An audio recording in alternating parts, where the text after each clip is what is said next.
Stick to it no matter what. It's a message we all need to hear from time to time in our professional lives and in our personal lives.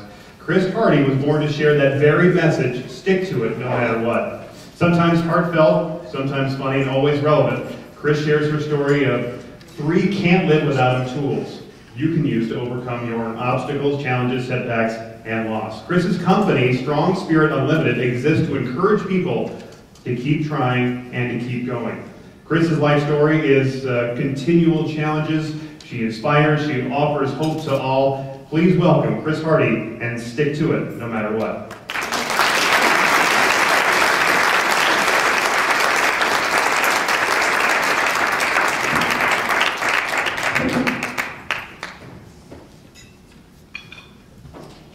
Stick to it no matter what.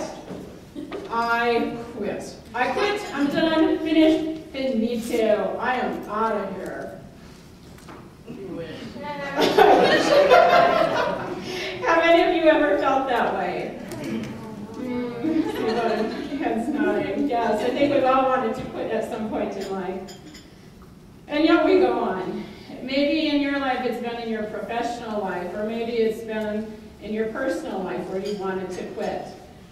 Business life, maybe it's been your job or a career or an industry, or maybe your own company. Maybe in your personal life, maybe it's been a relationship or a financial situation, anyone can relate these days maybe, or maybe it's been an illness, and maybe that's been your own or someone who you love. We've all been there. We've all wanted to quit at some point in time. And I've quit many, many times in life. I've kept going many, many times as well, fortunately. One of the times that I wanted to quit, well, there have been many, but one of the times that I did quit was I quit growing, obviously. And one of the tools that you need in order to keep going sometimes is a sense of humor. My friend Bob, he says, "Kris, you're not short.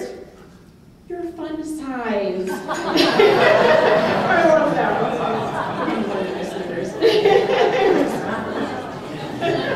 You gotta keep a sense of humor. That's one of the tools we have.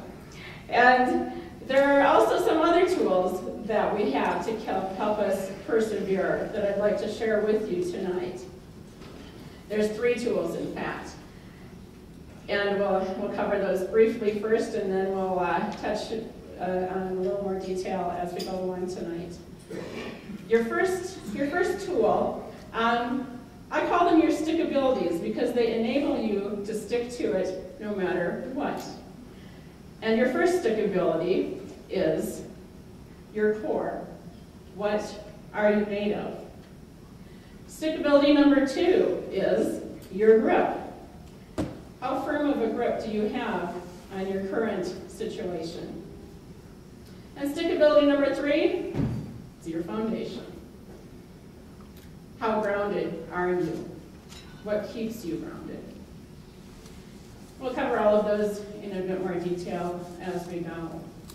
And I'll share with you some of my stories from my personal life as well, things that helped me learn about these tools and that have helped me get through certain situations in life. Who would have thought that for the first 2 or 3 decades of life, what I had always thought of as a negative would have been able to be turned around into a positive for me and for others. I'll never forget the first time that I held a walking stick. At that time, it wasn't to make a point, it was to walk. I was 17 years old, senior in high school, and I was just going into my first surgery, total hip replacements. And as I was coming off surgery and recovering, went from a wheelchair to a walker to a walking stick. And my doctor said, you know, you'll probably always need that walking stick just to help with your balance. And it was, so I was looking at using a walking stick for the rest of my life at age 17. And by that time, I had already been dealing with the ravages of a disease for a decade, and it had taken a toll on my body. it was, well, up until about age 7. I was a healthy, happy, normal little kid, running around barefoot, jumping, running, climbing, having a good time, as kids should be able to have. And almost overnight, my world changed. My world, my family's world, completely changed. It was at age 7 that I was diagnosed with juvenile rheumatoid arthritis. So in first grade, while I was learning how to spell cat and boat, I was also learning how to spell and say those 3 words, juvenile rheumatoid arthritis. It's a mouthful now, it wasn't a mouthful then. And one of the challenges that I found in life, life was excruciating. It was very physically painful. It's not so much anymore, no worries. But for the first decade or 2 of life, it was very painful. And not only physically, but also mentally as well, and emotionally.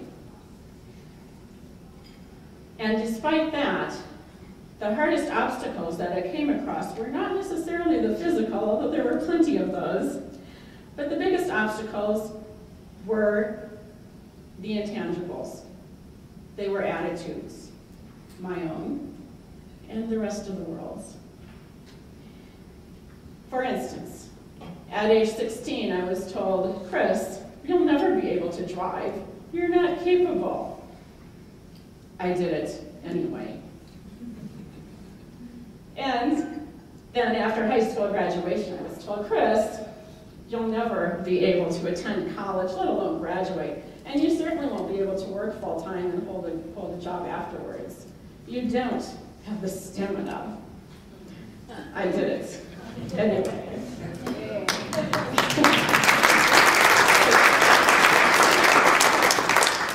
With my newfound paycheck in hand, I decided to go shopping for my own home. And while I was at it, I decided to move 1,000 miles away from family, friends, and everything I'd ever known, because why not? So I was telling my plans to some people, my friends and family, and I was told, Kris, Kris, you'll never be able to live on your own, live independently, take care of your own house. And no, and you would never move away. What's with that? You wouldn't. You couldn't. Yeah, I did it anyway. And we all have challenges in life where we're told we can't do something. I did it anyway, and so can you. And that brings us to our first stickability again. Let's look at that a little bit more. Your core. Your core. Have any of you ever felt like you just got through a situation and you had just walked through fire? It pretty much felt exactly that way. Oh yeah. Yep, I think we've all been there.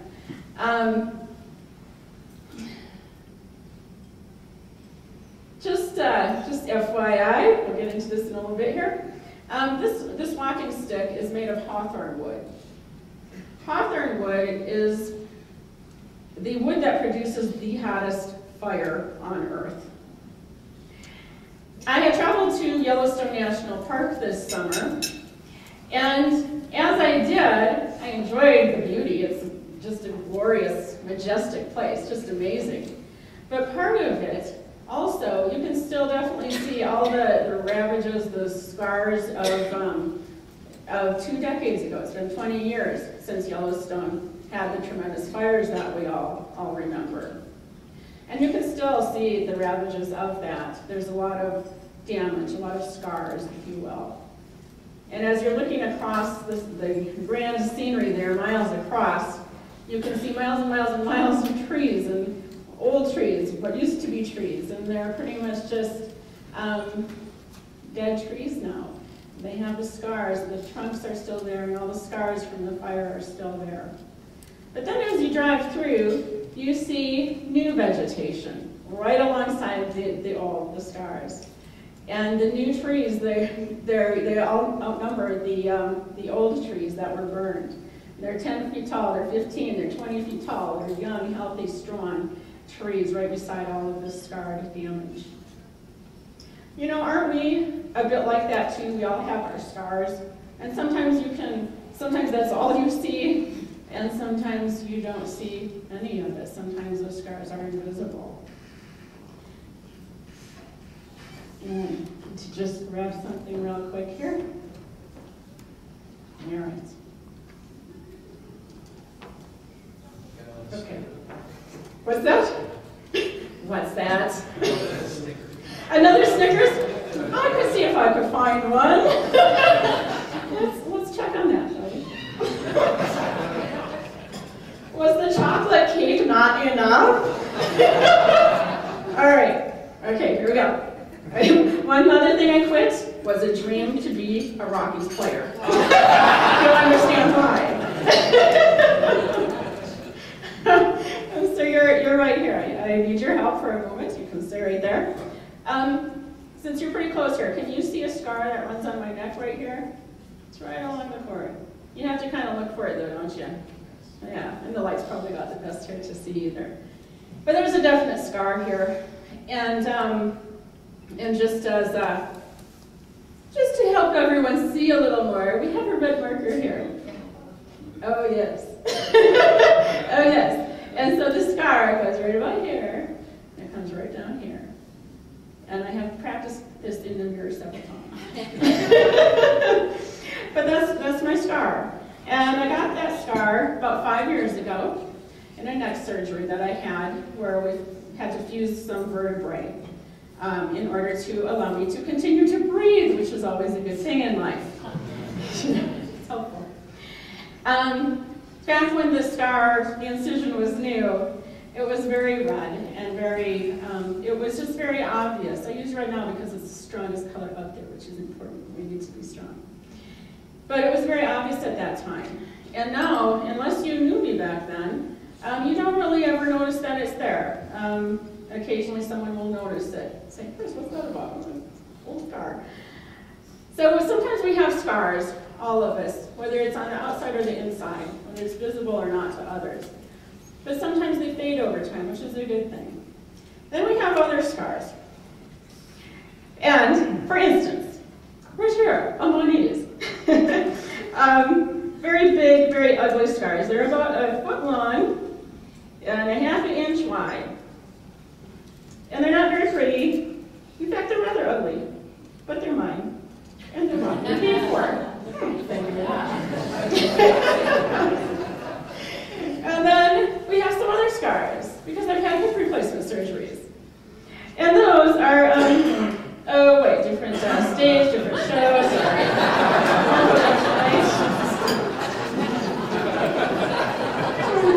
Let's get carried away sometimes. But we all have scars, don't we? And sometimes, if they are a little bit visible, sometimes we even try to hide them from the rest of the world because they're not always pretty, or we don't always like to have others know about them. And that's no matter what we have going on in life, whether it's a disability or not, whether it's visible or not. So stickability number 1 is your core. Your core. What are you made of? We're all much stronger than we think. We have much more going on than we know. And when you're walking through those fires of your life, I encourage you to take stock, to notice the scars that might be forming, because they're not very pretty at the time, and none of us like going through that fire. But I tell you what, afterwards, makes us a stronger person, doesn't it? Those scars are powerful things. We learn from them, we grow from them. And we'll move on to stickability number 2, which is your grip. Now with this walking stick, grip is important because too tight of a grip will cause me to have blisters, which are a little painful, a little uncomfortable. So I can't grip it too tightly, or I know that I am very soon, very shortly after that. I also can't grip it too loosely, because if I do, I drop it, which a few people have noticed already tonight. I drop my walking stick 10 million times a day. I'm quite used to it. But it's a pain, and it slows me down. I have to stop, I have to restart whatever I'm doing, yada, yada, yada. And so grip is very important, and it's important to have just a firm grip, you know, nothing too tight, nothing too loose. Your grip on your situation, on your reality, it's very important. And one of the reasons it's important is because we need to sometimes step back. We need to see a larger picture with whatever problem we might be encountering. And just for an example, say that there's a wall here. If I'm standing right up next to it, my nose isn't pressed against it, and let's say it's on fire, because why not? What happens then? You get burned, right? You're too close to the situation. Sometimes we're obsessing too closely. This is all we can see right in front of us. We need to be able to step back and see the wall from a little further away. We need to be able to see it, to see the height, to see the width, to see how we can get over it, around it, through it, under it, whatever we might need to do. It's all about problem solving. And one of the things that I'd like to do to help illustrate the point a little bit more is do an exercise. And I'd like a couple people, 2 brave people, to come up on stage with me for about 8 minutes. And it will be painless, it's a pain-free zone, it's an embarrassment-free zone, and we'll all help you out as well. So can I have 2 volunteers? These 2 guys want help. I can tell. Thank you, you're good sport. Let's give them a hand.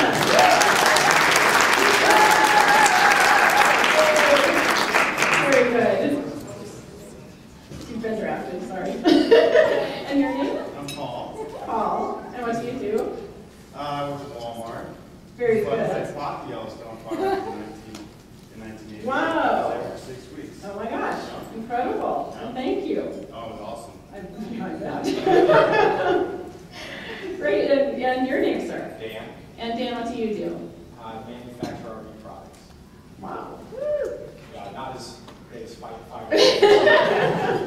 Oh, geez, yeah. That's pretty incredible. But you both are involved in things where you're having to problem solve, no doubt, and think on your feet. I bet. All right. Well, if Paul, we'll start with you. Would you mind holding my walking stick, please? Thank you. All right. And red piece of paper. Oh, darn, I dropped it. Look at that. Would you mind picking that up for me, please, Paul? Okay. Okay. That looked pretty easy. No. Didn't really have to think about it. No. It was automatic reflex. Mm-hmm. Oh, good. Well, then let's try it again. We can't have anything too easy. That would never do. All right. So let's drop it again. And this time, if you don't mind picking that up for me again, but let's pretend you can't bend. You can't bend down. Just a little bit maybe from the waist, but not a great deal. Yeah. Nope. Too much.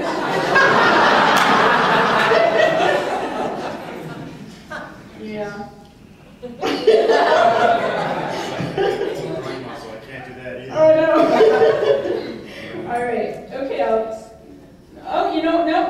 No, you can't do that either. But let me give you a clue. You're still holding on to my walking stick. And there's the paper. Yeah. Woo!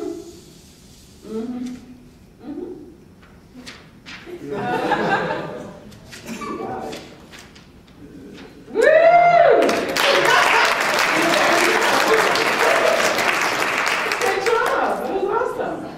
Good. So it took you just a second to figure out how another way to go about doing what you usually do. An alternate way to do it. Good. Okay. Well, great. Well, good. I'll take the paper from you, and if you'd like to stay up here, Okay. please do. Would you please hand the walking stick to Dan? Dan, you're up next. Lucky you. All right. So Dan, paper is one thing. A pen is another thing. Yeah. Okay. So we're gonna drop this pen on the floor. And now what? Yes?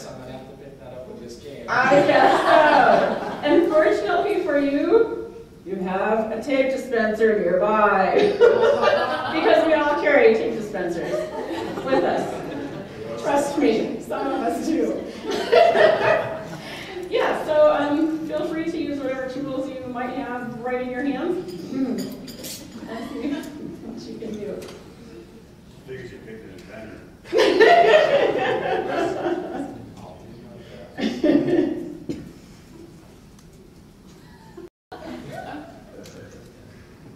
You don't think that'll work?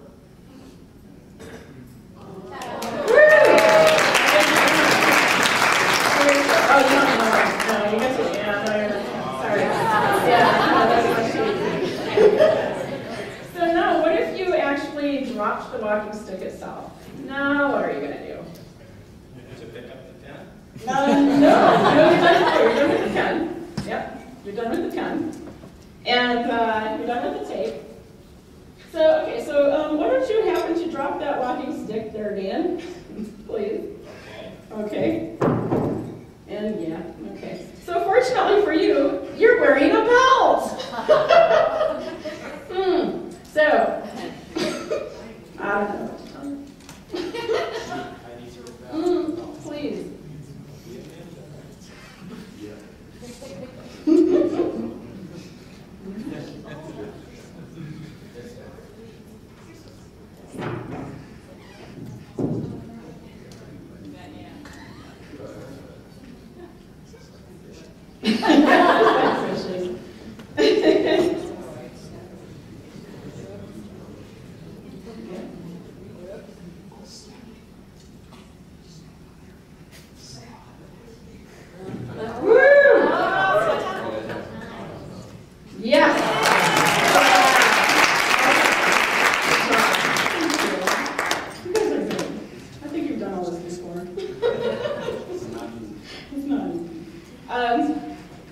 Well, tell me, what did you learn from this exercise?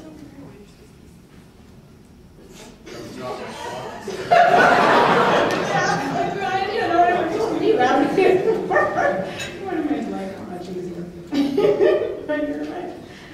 What else did you guys think? Well, we take it for granted. So something simple when you're healthy. Yeah, and that's it. And those are great lessons. Yes. Yeah, great lessons to come away from. And thank you so much. I appreciate it. See, that was really fantastic.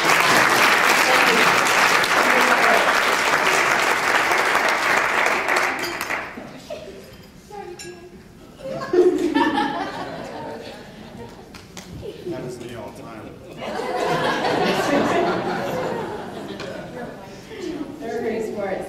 And they're absolutely right about what they were saying. And there is much to learn about learning how to look at a situation and learning new ways out of it. Because sometimes when we're caught in the fire, we're looking for just a fire extinguisher and we're not realizing that there's a bucket over here or a blanket over there or whatever the alternate solutions might be. So stickability number 2 is your grip. Get a grip on your reality. See it for what it is. And stickability number 3 is your foundation. As I'm walking with my walking stick, every time I take a step, it reconnects to the ground. And it grounds me. And isn't our foundation really like that as well? Our foundation, for each person, it looks a little bit different. It might be friends, it might be family, it might be a belief system, it might be whatever you believe in. For me, that's God. And it's whatever helps you through your fires in life. When I was, I've had a little bit of a journey through life. And some of the things that have been fires for me are losing both parents. My mother when I was in my early 20s, my father in my early 30s. And I've been through 7 surgeries. I'll be going through more if I choose to continue to walk. It's an option for me. Walking is elective. It is. The thing that I have to weigh is, do I want to go through another surgery? Because with each surgery I go through, because of some issues with my airway, I have an increased risk of not making it off that operating room table alive. The risk goes up each time. 3 out of 7 surgeries I've almost lost my life. Do I want to walk or not to walk? That is the question. Options, choices. We all have them in life. There's been other battles. I've lost a number of people who are important to me and who I've loved along the way. As I mentioned, my parents and some other friends and the first man I'd ever cared about, and some other folks as well. We all have those issues. And about the time that I was losing my dad, which was the last major loss in my life, I was going through my 7th surgery and having some issues with that too. And yeah, I just got to a point where I was thinking, you know, okay, God, had a little chat with him one day. I said, you know, life just seems to be about surgeries and about working and about losing the people I love. And frankly, it's not as much fun as it sounds. A little more to go on. And about that time, I was getting quite depressed, and it wasn't a new thing for me. From 1st grade through 12th, I had lived with an unrecognized, undiagnosed, untreated depression. And I had thought about suicide for all of those years. I knew how I would do it. I knew when the opportunities would be presented to me. But for some reason, I never quite managed to do it. But it was constantly on my mind. And around my early 30s, I was feeling in a very similar way. And I happened to be having a conversation with a friend of mine at work that day, one day. It was an ordinary conversation, but for some reason, we took it to another level again. And he ended up saying something to me that changed the course of my life. And he had the audacity to call me the I word. The I word. I always hated hearing the I word. And when he happened to say this to me once more, I must have been having a bad day because I let him have it. I said, Robert, don't ever call me an inspiration again. I don't want to be an inspiration. It simply means that it's very obvious to other people that I have more obstacles to overcome than you do. I don't want to do it anymore. I'm tired of obstacles. I'm tired of fighting. I'm tired, Robert. I just want to be like everyone else. I want to get to play sports if I want, and run and hike and bike and get married and have kids and get jobs easily, get promoted easily. And I don't want to be an inspiration anymore. Please. Inspiration, whatever. Robert, smart man that he was, walked away from me. A brave man that he was. He came back to me the next day. He said, Kris, this time it's my turn. He said, you are an inspiration, whether you like it or not. You are an inspiration to all of us around you. You are here every day at work. You come in, whether you feel like it or not, whether it's blizzarding or not, you are here. You are at your desk, you're doing your job, you're doing it well. You're not complaining. And you are an inspiration to us because of that. You may think that the rest of us have a pretty easy life, but what you don't know is that we have a whole lot of things going on inside, a whole lot of things that are invisible to you, a whole lot of scarring going on. And you need to understand that. And Kris, you know that I am a recovered drug addict. What you don't know is that every morning I fight to decide whether I come into work or not. It's the last place I want to be, but I know I should be here. And I'll think about you in the morning when I'm making this decision, and I'll think, well, Kris will be at work, so she'll be there. She can go in and do it. Why don't I? And so I'll go into work, and there you'll be. And Kris, that is why you're an inspiration. You might not like it. Some people consider it a compliment. You might want to try that. Got it?